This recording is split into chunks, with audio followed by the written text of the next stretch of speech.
Good day, everyone. And I hope you guys are all having an amazing day. And I hope you are as happy as I am to be here today.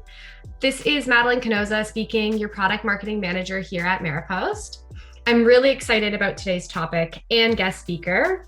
Today, we have a very, very special guest with us, Jaden Beldman. He is the creative director of Maropost and has been shaping our brand for over the past 4 years. Jaden is an expert in branding and is an amazing designer for all marketing assets, including marketing emails. Today, he'll be walking us through the major do's and don'ts of email content and design. Jaden, you want to say hello? Hi, everyone. Thanks for having me. Excited to be here. Great. I'm just going to take a minute to go over some housekeeping before we get started. The presentation will be around 30 to 40 minutes long today, and we have a few minutes at the end dedicated for a live Q&A. Everybody is automatically on mute, but questions can be submitted at any point throughout the presentation using the Q&A chat button found on the bottom right of your screen. If we don't get an opportunity to get to your question at the end of today's presentation, I will be sure to reach out and follow up with you directly with an answer. Lastly, today's session will be recorded and circulated to all registrants for future reference, or feel free to forward it to anyone that you think would benefit from the information in today's session. So without further ado, let's take a look at the agenda for today's webinar.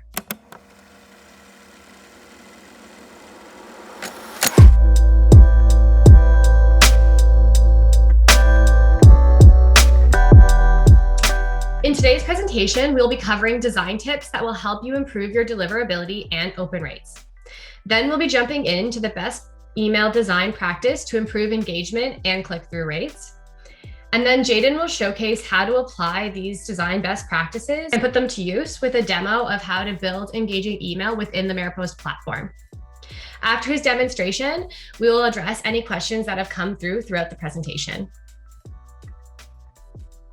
Before we jump into the content, we want to get to know our audience a bit better so we can cater the presentation best for your needs. I'm going to launch a poll right now with 3 simple questions.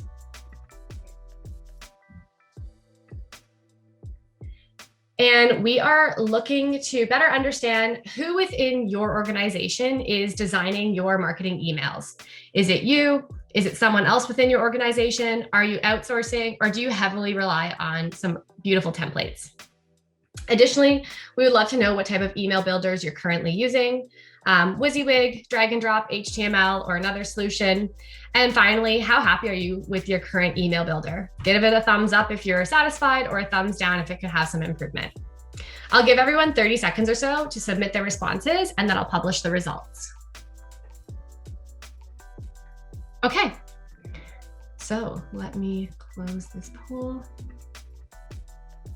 So as we can see, we have a split of some designers here, which is awesome. Welcome, as well as some marketers that I'm sure work really closely with designers, very similar to the relationship between myself and Jaden. With the email builder types, we have a good split between drag and drop and WYSIWYG. And we see some satisfaction. So awesome. We're hoping that throughout today's presentation, you guys are taking away some design tips and how to use both, whether you're using drag and drop, HTML, or WYSIWYG, learning something from today's presentation and making the most of your email builder. So let's get started with some design tips that will help improve your deliverability and open rates.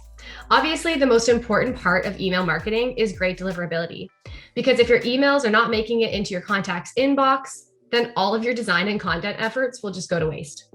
So let's take a look at some email design and content tactics that should improve your deliverability and open rates. Our first 3 tips are going to be around the subject line content. Here are some subject line do's. Personalize the subject line. I want to reiterate here, this does not mean using the contact's name or personal identification information, PII data for short, in the subject line. Actually, using PII data in a subject line is a sure way to get a higher spam score on your email. When we mean personalize the subject line, we mean using different aspects such as location-specific content or interest targeting. Yesterday, I saw a great example of personalized subject line within my own inbox. Being based out of Toronto, Canada, yesterday we experienced some snow in April. That's unusual even for our standards here. And a local retailer used this spring snowstorm to promote their end of season sale on winter jackets. They used a subject line similar to "Winter's not over just yet." And this really caught my attention given the unusual weather. It made me feel like the retailer was a neighbor or a friend who was really in tune with what was going on in my neighborhood. Similarly, we suggest using tactics like this, leveraging things like local sporting events or holidays, and it's a great way to personalize the subject lines and catch the audience's attention. FOMO, or fear of missing out tactics. Using scarcity tactics to generate a sense of urgency is a classic tactic that continues to show high levels of success to date. Letting customers know about the limited time offer or sale within the subject line will ensure a higher open rate within a shorter period of time. If you're using scarcity tactics or this type of tactic aligns with your marketing strategy, be sure to stick around for a demo. Jaden will show off how to leverage dynamic content so your email is relevant before, during, and after the limited offer, promotion, or sale. Lastly, keep it on topic. While creating buzzworthy subject line is a great way to increase open rates, if the subject line is misleading or considered clickbait, it can create a disappointing experience with your audience and might actually be really frustrating for them, causing them to unsubscribe or report your content as spam. So be mindful and just stay on topic. Now I'll hand things over to Jaden, where he's going to cover some of the most common questions marketers have around subject lines. Thanks, Madeline. So let's start with the visual side of subject lines. Is longer better? No, not necessarily. So if you take a look at the mobile device on the right here, you can see majority of the subject lines are getting cut off. So around 4 to 5 words with some emojis in there is a great way to kind of give a full snapshot of what you're trying to deliver within the email. And then, do emojis work? Yes, I find that they do. It will depend on your audience. So we recommend testing, but majority of the time using an emoji is a great way to kind of stand out as your readers are on your commute going through their monotonous email checks in the morning. So now let's cover some subject line don'ts. These are pretty easy to draw based off of our do's, but in case it wasn't clear, we're going to spell it out for you. Definitely don't use caps. No one likes to be yelled at, even virtually. Leverage emojis and punctuation to create visual interest in variation within subject lines. Try to refrain from using all capitals. Do not use the contact name. This is often a spam indicator for some ESP providers. And lastly, keep it short and sweet at 50 characters or less. You want to generate enough interest from the audience so that they'll be motivated to open the email and learn more.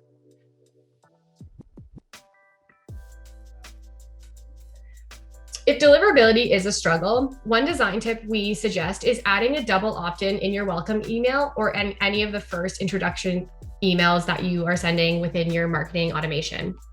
Having the double opt-in at the top of the email will actually help with your deliverability. Additionally, moving permission reminders to the top will serve in your favor for deliverability. Meanwhile, it might seem counterintuitive. You might see a small uptake in unsubscribes, but it'll come at the trade-off of having less spam reports, which is way better for your deliverability rates and reputation. Additionally, the customers who confirm and remain subscribed will see higher levels of engagement. I'm sure we've all landed in the junk folder by mistake, or have also missed an email, an important email to the junk folder. If this is something you're concerned about, it's great practice to add whitelisting instructions within your welcome email or first series of emails in any marketing automation journey. Here are 2 great examples of whitelisting instructions that urge the reader to add and save the sender as a contact, ensuring that any follow-up emails past this will hit their primary inbox. Now that we are all armed with tips to ensure our emails are landing in the inbox and being opened, let's get into the meat of email templates and design.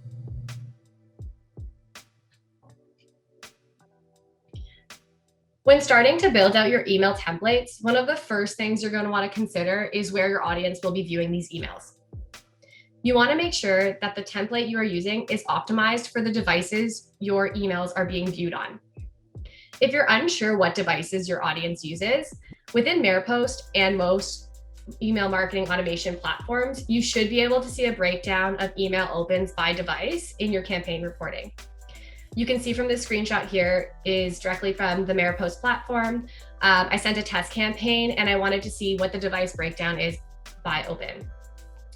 Additionally, you can segment your audience by their previous device type used. If you want to build 2 separate email templates per device, you can then segment and send your emails accordingly. So once you know what devices are being used by the majority of your audience, here are some content design and sending tips to use based off of that device. Let's start with mobile. Traditionally, emails viewed in mobile are most common in the morning, during commutes, or in the evening, whereas during the standard work hours, people tend to be on their desktop or computer or laptop and will be checking emails in that format during that time of day.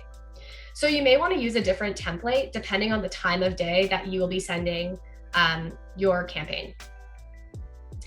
Also within mobile, it's safe to say that you are really limited in the design real estate. So you're going to want to ensure you prioritize your CTA or call to action so it can be seen without scrolling.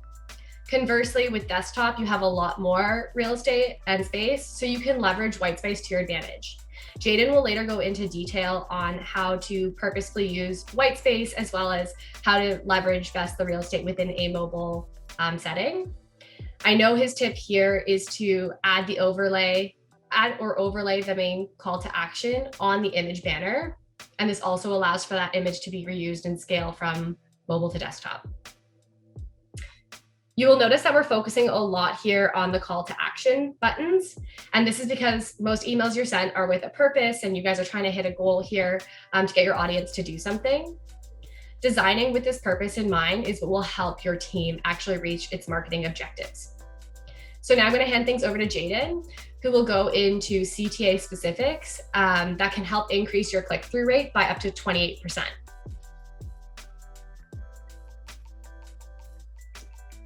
Thanks, Madeline. So as Madeline mentioned, CTAs are probably the most important function of your emails as they will be driving the goal set out by your email campaign. So you can see here are some of the do's for your CTAs that we have taken majority from web design that can kind of be applied to email as it's very similar. Primary CTAs are used only as your main goal. So depending on what you want to happen, if it is a new subscribe list or you're doing a new, you want people to sign up for a new webinar, or you've got a contest that's going on, that primary CTA would be this left primary blue one. And you can see we are making it the primary CTA by adding some shadows around it and outlining it so that it stands out and it has great contrast no matter where you're putting it on your design. Next up, you have your secondary CTAs, and these are for extra sections within your email that might interest your clients. For instance, if after you've showcased an image on say a brand new Tesla that they were interested in, you would have some accessories or contact block below that they might be showing off some roof racks or seat covers. This is a good spot for your secondary CTA as it's not the main call to action to say book a test drive.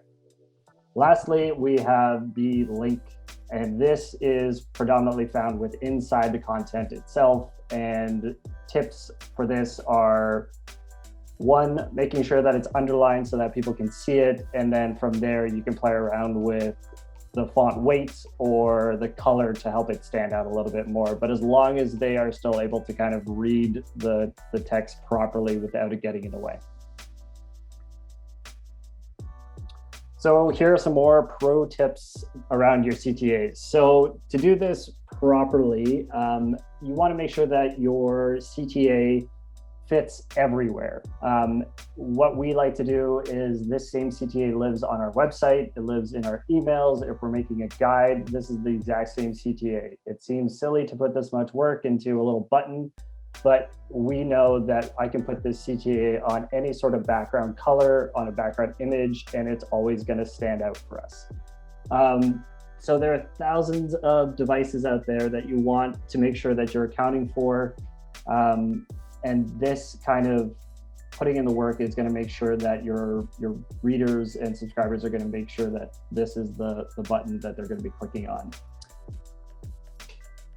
So, which leads us kind of into the specifics. So when it comes to mobile, one of the main rules is making sure that it is always at least 40 pixels tall by 40 pixels wide. And the reason that you do this is to make sure that stubby fingers or on very small devices, people can manage to actually click your button without accidentally clicking anything around it.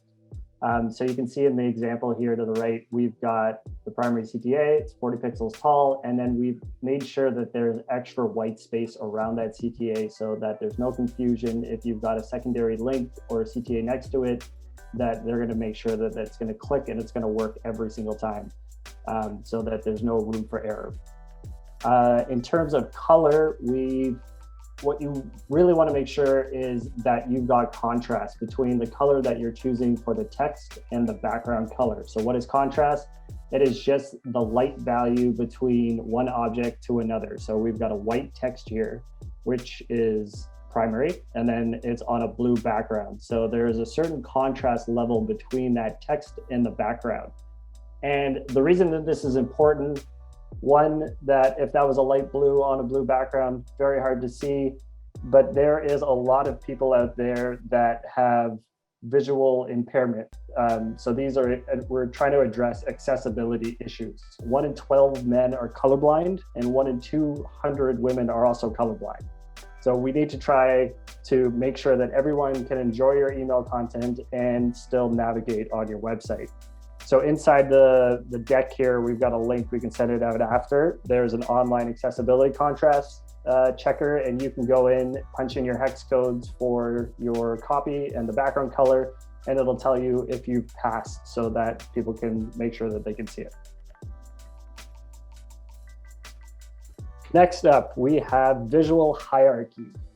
So this is on the right, a typical email banner. So this is kind of your wow factor. This is your hook that you want to make sure that people are kind of, as people are skimming through their emails, when they open it, you want to make sure that you have captivated them right away. So I cheated a little. I'm using vacation photos. I knew everyone has been locked away for all this COVID stuff, so everyone wants to go on a vacation. So this is going to grab people's attention. The do's to this, you can see in the top one, we've got a very clear, short header. So it's nice and digestible. There's nice contrast between the white and the background. And there's enough space on this image in that left corner that it fits there nicely. I've used a subtle overlay in the background of the image that's blue that blends into the water, and it's also helping pump up that contrast so that you can see it and it stands out. So that is the biggest object on your banner. It's the first thing you want people to see. And then next down the visual hierarchy, you've got your CTA. So you've read what it is, win a free adventure vacation. I'm sold. Now I need to click on something to action on. So you can see our CTA. It's the same CTA. It's got nice contrast there. It's got the drop shadow. So this can work on a busy image and people will still be able to see it. Next, we have our incentive. So you don't necessarily need this, but it really helps to kind of add a little bit of incentive to your banners or around your CTAs to drive people to click. Things that you'll typically see are certification badges if you are in an industry where that matters. And in this case, we've shown the $9,000 value of the trip that they're going to be winning, just so they know it's not an all-you-can-eat $700 package that they're going to win and have to pay for flights and so on like that. And then you can see in the don't section, this is exactly what you want to avoid. We've got white text sitting on a very busy background, very hard to read. People are going to skip right over that. And then our CTA, even though it's got good contrast between your text and the background of the blue button. There is no drop shadow and it's sitting on a blue background, so it is also going to get lost in the weeds. So another pro tip for contrast is, depending on what you're using, usually Photoshop, a nice quick way to kind of see, is this going to hold up for accessibility without having to go to an online checker, is just flip it over to grayscale. So you can see that it's still holding up in grayscale. The CTA stands out and your text is legible. Next up, as you're kind of moving your way down the page, you've got your content and your fonts. So on the left-hand side, we've got our do. We are using a slightly larger, this would technically be an H2 as the H1 lives in your banner. So we've got our H2, that's a little bit larger, it's a little bit thicker. We're using a darker font. And then as we work our way down into the body copy, it's getting a little bit lighter so that you can assure that people's eyes are being drawn to the title first and they're going to work their way down.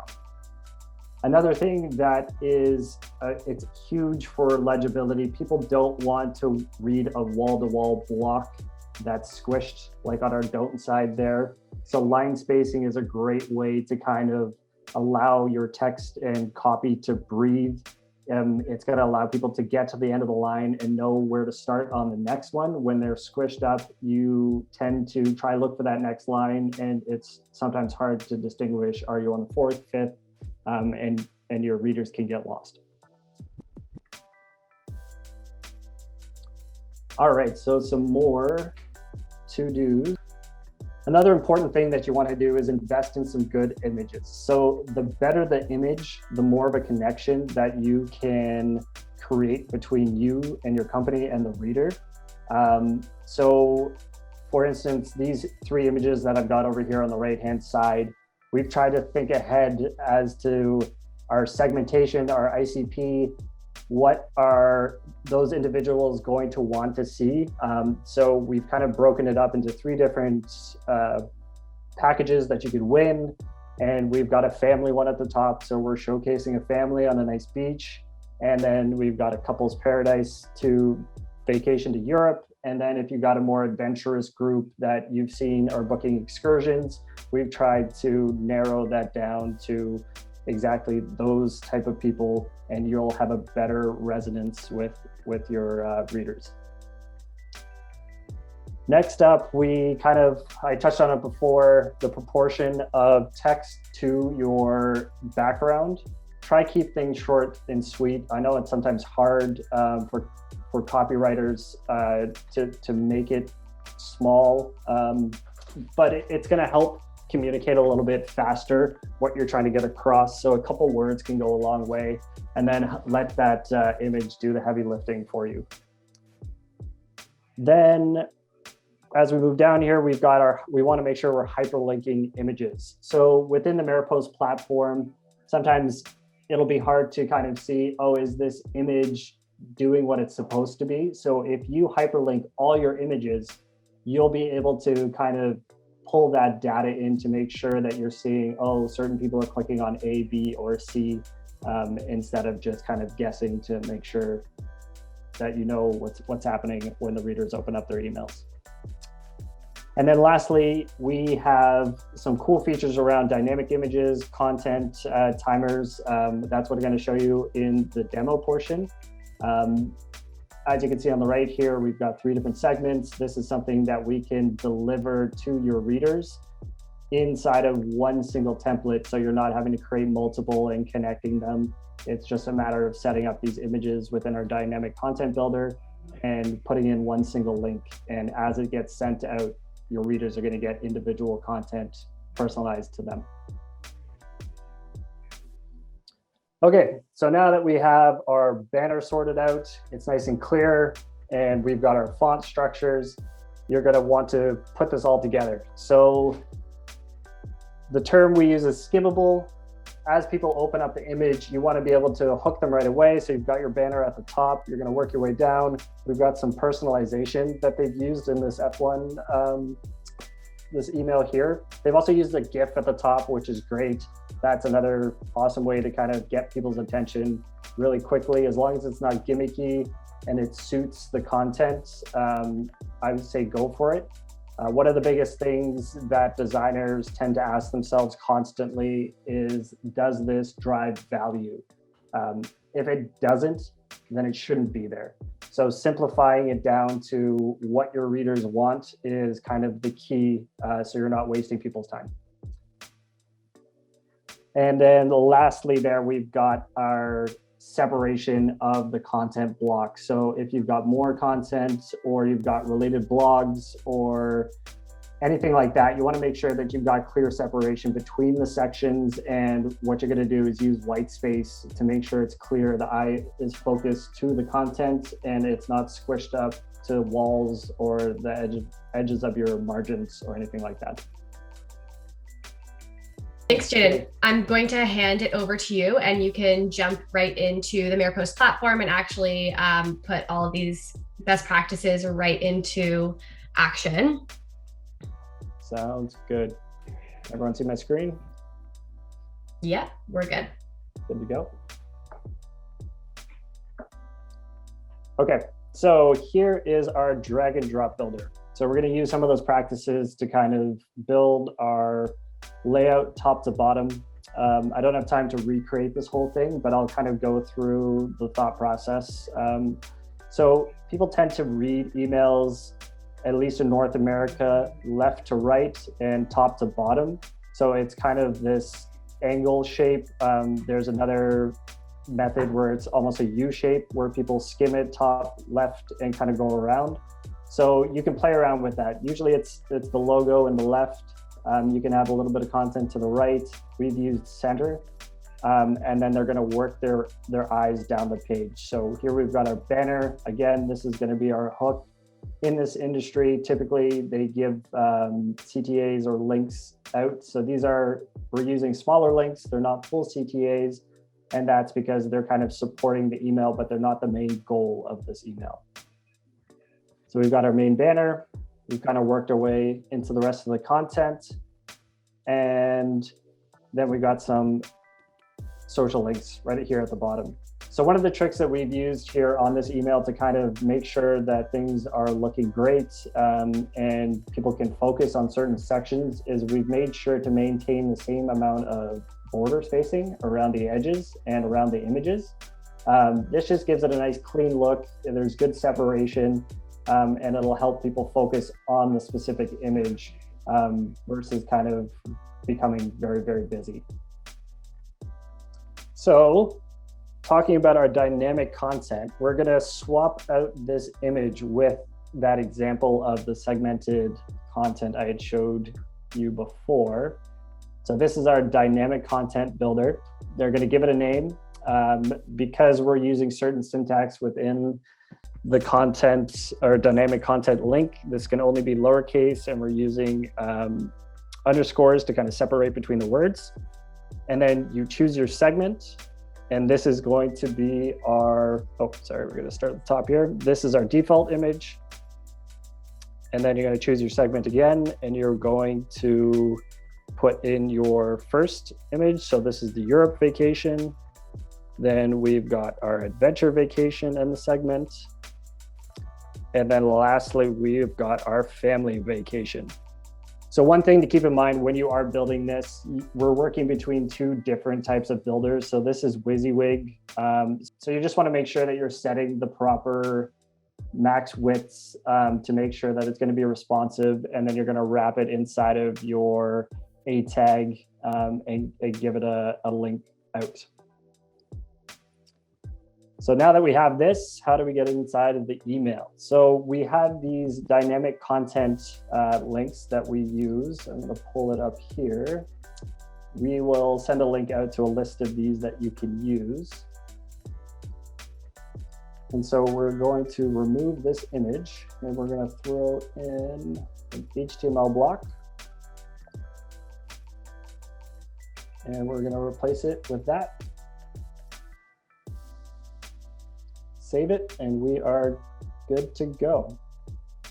So if you want to, it's a little hard to see in here. You're not going to be able to see it from here. So if you want to see this live, you're going to want to go out to your email section.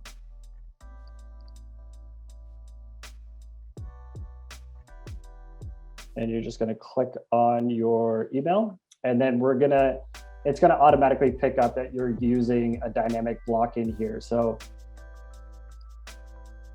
yeah, there you go. So it'll show you kind of what is going on. And if you don't have the proper sizing, you'll be able to see it in here and go back and kind of adjust your HTML. So that's dynamic content. Pretty simple. Once this sends, it'll pick up the segment, it'll swap that image out for you, and it'll be a great little piece of personalization for your readers. So next up, we are going to show you what is called Optimize on Open. So now that you've got people into your email or into your contest, they're signed up and you want to kind of generate more momentum. How do you get more people involved? You probably want them to share the contest with their friends and family. So this feature, Optimize on Open, is great where you can kind of create a countdown for your banner so that you can showcase, hey, you can have more chances to win if they share the content. So what this does is you can set up a default image, and then as your contest is kind of expiring or counting down to a certain date, you can work backwards. So it'll expire on the 23rd at midnight. So this is your last chance to win big, share now. And then as they kind of count down, we've got a day or a number that's showing up in the top right. It's a little hard to see right now, but once I put it into the content, you'll be able to see. So each one of these, what's great is you can also put through a specific click-through URL as well as the image. So there's tons of ways that you can get creative with using this feature. So depending on when they open it, they'll get a certain image. It'll tell you the day that it's going to expire and drive kind of that incentive. So let's see how we can add this to our content. So we're going to go out, click back in. And as you can see, as this is kind of, oh, here we go. So now you can see it a little bit better. So we've got day 3, there's 3 days left, there's 2 days left, and there's 1 day left. This is the last chance to win big. So these are kind of images that we're using to drive that incentive. Once it's set up, you save it, you go back in, and then it's just a matter of swapping out your image links with these custom ones here. So we've got the image tag, and then we've got the click-through tag. So this will be the href, this will be your image source. So we'll go back into our content. Let's swap this back out with an image. So we can pick anyone to start with, but let's pick the one we were using before.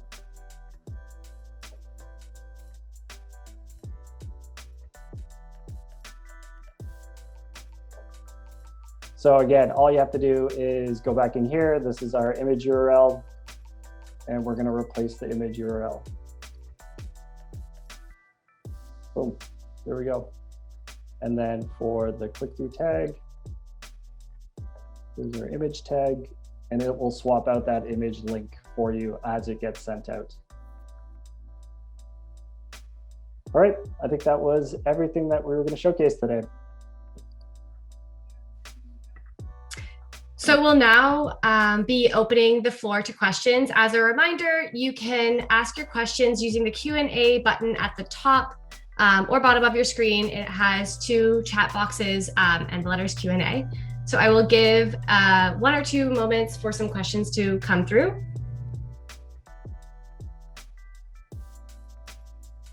Okay, looks like it's a shy group. We have very limited questions coming through, which just means to me that hopefully the presentation was showing all of the design tips that we suggest and answering all of your questions, which is awesome. I want to thank everyone for your time today and attendance. Before you hop off, something that I would love to help us do better next time is you will get a 3-part survey. These answers directly come to me, and it'll ask you how happy were you or satisfied were you with today's webinar, as well as the ability to vote on the topic for our next webinar. Today's topic is actually a result of this survey from our previous month's webinar. So before you drop off, I really strongly urge you to take that survey because we really, really appreciate it. I also would like to thank Jaden today for all of his design tips and expertise. And actually, Jaden, before we jump off, we did have a question come in. And the question is, would you say there is a better advantage on putting text on images inside the header versus using text within the body of the email itself? So one thing you have to be careful of, and it depends on your ICP, if you've got an older audience, they're most likely to be using older email clients, and they might necessarily have the automatic image download on a set on their email client. So as long as you're putting in alt text and kind of applying CSS to that, you should be fine putting images onto your, or text onto your images. But if you're worried about it, another great way to kind of work around that is just putting you're going to split it up into two columns, put your text on the left-hand side, and then put a more, your image that's going to engage with your content on the right-hand side. One thing with that, you just need to make sure that it's going to scale proportionally down as you get to mobile, and as it stacks, it's most likely just going to drop below that text. So there's two ways to go about it. It'll just depend on your audience. Awesome. We have some more questions coming in. So one will we get a copy of the recording? Of course, we will be circulating the recording along with some supporting materials about the topic of today's webinar in an email that will be sent out on Monday for everyone to use at their leisure. Okay, so without further ado, I want to thank everyone once again for your engagement and attendance today. We really appreciate it. Look forward to the recording in your inbox, as well as invitations to future webinars such as this going forward. Thanks so much, everyone. Chat soon.